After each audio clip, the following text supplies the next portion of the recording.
All right, almost unnoticed in last week's budget fine print was the disclosure that net overseas migration will hit 235,000 this financial year, going back to the sustained record high levels that we'd previously had for a decade pre-pandemic.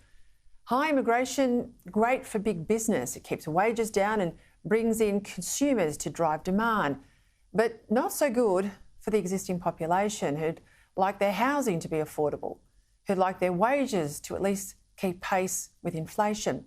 Today, a report by the Urban Task Force that sounded an alarm, pointing out that these 235,000 newcomers would be entering a housing market with rental vacancies at less than 1% and with rents surging.